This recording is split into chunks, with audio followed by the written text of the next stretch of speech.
నమస్కారం. బీజీఎస్ బీజీవీఎస్ జిల్లా ప్రధాన కార్యాలయం నందు ఈరోజు వ్యవస్థాపక అధ్యక్షులు ఆదరణీయ మాన్య శ్రీ డాక్టర్ ఎస్కే మహేష్ బంజారా ఆదేశం మేరకు బీజీఎస్ బీజీవీఎస్ జిల్లా కమిటీ అధ్యక్షులుగా ఆదరణీయ మాన్య శ్రీ జి గుజ్జల సురేష్ గారిని ఏకగ్రీవంగా ఎన్నుకోవడం జరిగింది. ఉపాధ్యక్షులుగా మూడ్ రాంబాబు నాయక్ గారిని, ప్రధాన కార్యదర్శిగా రమావత్ భాను నాయక్ గారిని ఏకగ్రీవంగా ఎన్నుకోవడం జరిగింది. గిరిపుత్రులను రాజపుత్రులుగా తీర్చిదిద్దడమే బీజీఎస్ బీజీవీఎస్ ప్రధాన లక్ష్యంగా ముందుకెళ్తున్నాం. హక్కుల సాధన కోసం కేంద్ర రాష్ట్ర ప్రభుత్వాలపై ఒక పారదర్శకమైనటువంటి ప్రణాళికతో ముందుకెళ్లడమే కమిటీ ఉద్దేశంగా పనిచేయడం జరుగుతుంది. జై హింద్, జై భారత్ మాత. నమస్కారం. గుజ్జల సురేష్ అనే నేను బీజీఎస్ బీజీవీఎస్ జిల్లా కమిటీ అధ్యక్షుడిగా ఎన్నుకోబడ్డాను. జాతీయ అధ్యక్షులు డాక్టర్ ఎస్కే మహేష్ బంజారా గారి ఆదేశాల మేరకు బంజారా గిరిజనుల అభివృద్ధికి జవాబుదారీగా నా విధులు నిర్వర్తిస్తాను. నాపై ఉంచిన నమ్మకాన్ని ఎట్టి పరిస్థితిలో ఒమ్ము చేయనని ఇందు మూలంగా తెలియజేస్తున్నాను.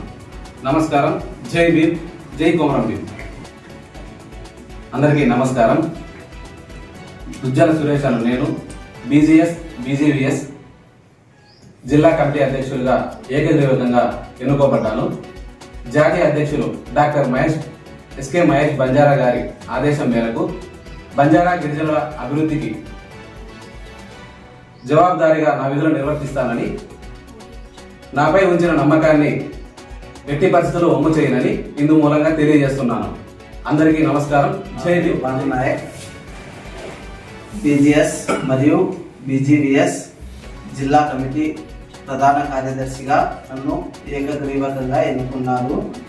జాతీయ అధ్యక్షుడు ఎస్కే మహేష్ బంజారా ఆదేశాల మేరకు గిరిజన బంజారా అభివృద్ధి జవాబుదారీగా నేను అప్పగించిన బాధ్యతను నేను నెరవేరుస్తానని, నేను ఎట్టి పరిస్థితుల్లోనూ నాపై ఉంచిన నమ్మకాన్ని ఒమ్ము చేయనని ఇందు మూలంగా తెలియజేస్తున్నాను. నమస్కారం. జై హింద్, జై శివలాల్. గిరిజనులకు కల్మషం లేని పాలన కూటమి ప్రభుత్వం ద్వారా అందుతుందని బీజీఎస్ కమిటీ విశ్వసిస్తుంది.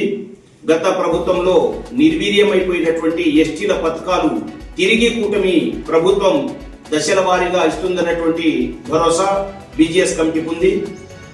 ముఖ్యంగా బెస్ట్ అవైలబుల్ స్కీమ్ని రద్దు చేస్తూ ఎస్టీల విదేశీ విద్యాభివృద్ధికి ఎనలేని కృషి సల్పాల్సినటువంటి అవసరం ఎంతైనా ఉంది.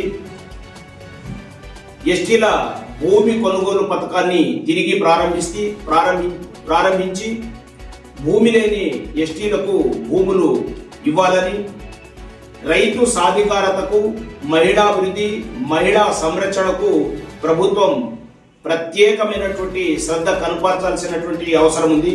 గ్రామీణ ప్రాంతాల్లో మౌలిక సదుపాయాలు కల్పిస్తూ ఎరుకల తెగల వారికి పందుల పెంపకం పైన ప్రత్యేక ప్యాకేజీ ప్రకటించి వారి ఆర్థికాభివృద్ధికి ప్రభుత్వం చేయూతనివ్వాలన్నటువంటి అవసరం ఎంతైనా ఉందని తెలియజేసుకుంటాము.